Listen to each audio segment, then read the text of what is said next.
Hello friends, તમારું સ્વાગત છે અમારી ચેનલ સિમ્પલ ગુજરાતી રસોઈમાં। તો આજે આપણે બનાવવાની છે કાચી કેરીની ચટણી। જો આ ચટણી તમે બનાવશો ને તો તમારે શાકની પણ જરૂર નહીં પડે અને એક રોટલીની જગ્યાએ તમે બે રોટલી ખાઈ જશો ને તેટલી સરસ ટેસ્ટમાં બનીને તૈયાર થશે।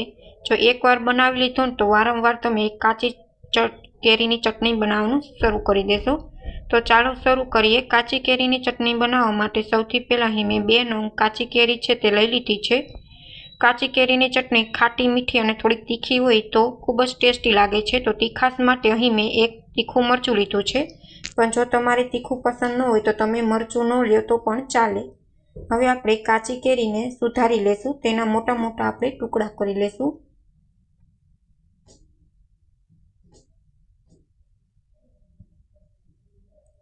આવી રીતના સુધારીને વચ્ચેની જે ગોઠલીનો ભાગ છે તે આપણે કાઢી લેશું।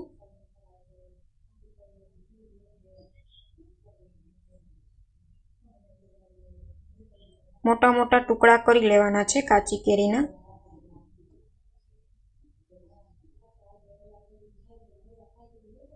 અને આ ચટણી છે તે ઇન્સ્ટન્ટ ફક્ત 5 જ મિનિટમાં બનીને તૈયાર થઈ જાય છે।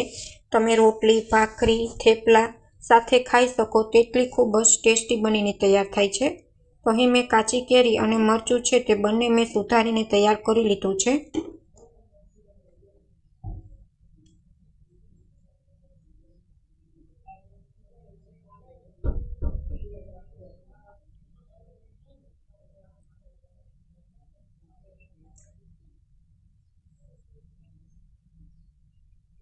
આવી રીતના મેં મોટા મોટા ટુકડામાં મરચું અને કેરી સુધારીને તૈયાર કરી લીધું છે।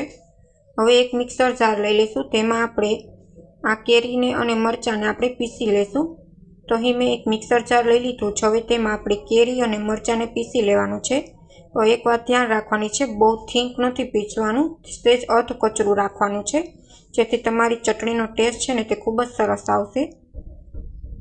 તો અહીં મેં મરચું અને કેરીને પીસી લીધું છે મિક્સર જારમાં અને આટલું અધ કચરું રાખ્યું છે, જેથી ચટણીનો ટેસ્ટ છે ને તે ખૂબ જ સરસ આવે। સાવ આપણે બારીક નથી પીસવાનું। હવે આપણે ચટણી તૈયાર કરી લઈશું, જેના માટે મેં અહીં 2 ચમચી તેલ લઈ લીધું છે। તેલ છે તે ગરમ થઈ ગયું છે।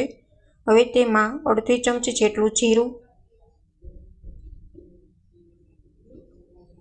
અને અડધી ચમચી જેટલી આપણે વરિયાળી લઈ લઈશું। વરિયાળી એડ કરવાથી ચટણીનો ટેસ્ટ છે ખૂબ જ સરસ આવે છે। અને અડધી ચમચીથી ઓછી આપણે હિંગ એડ કરી દઈશું। મસાલા સારી રીતના તેલમાં સતળાઈ જાય ત્યાર પછી આપણે તેમાં ચટણી જે પીસેલ છે તે એડ કરી દઈશું।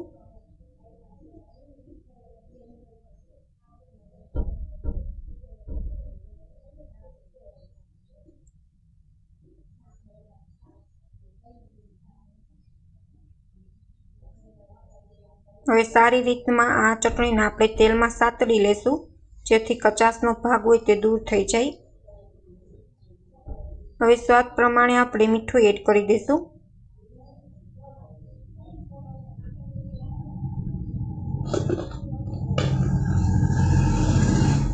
સારી રીતના મીઠું છે તે ચટણીમાં આપણે મિક્સ કરી દઈશું।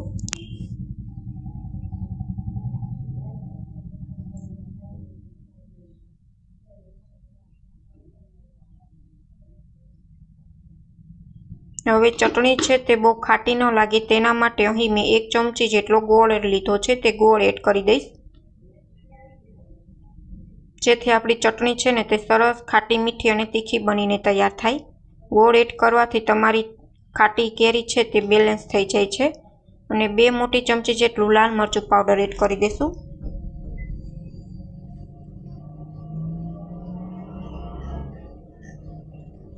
તો ઇન્સ્ટન્ટ ફક્ત 5 જ મિનિટમાં કાચી કેરીની ચટણી છે તે આપણી બનીને તૈયાર છે। તમે જોઈ શકો છો કેટલી સરસ બનીને તૈયાર થઈ છે। હવે આપણે એક બાઉલમાં લઈ લઈશું અને આ ચટણી છે ને તે તમારે સ્ટીલના વાસણમાં બનાવવાની કે નથી લોખંડના વાસણમાં બનાવવાની, કેમ કે કેરી હોય છે એટલે તમારે કોઈ પણ બાઉલ છે તે કાચનો અથવા તો સ્ટીલનો જ યુઝ કરવો। તો અહીં મેં કાચનો બાઉલ લીધો છે, તેમાં આપણે કાચી કેરીની ચટણી છે તે સ્ટોર કરીને રાખી દઈશું અને રોટલી, ભાખરી કે પરાઠા બનાવી ત્યારે આપણે આ ચટણી ખાવાની છે. Thank you for my watching video.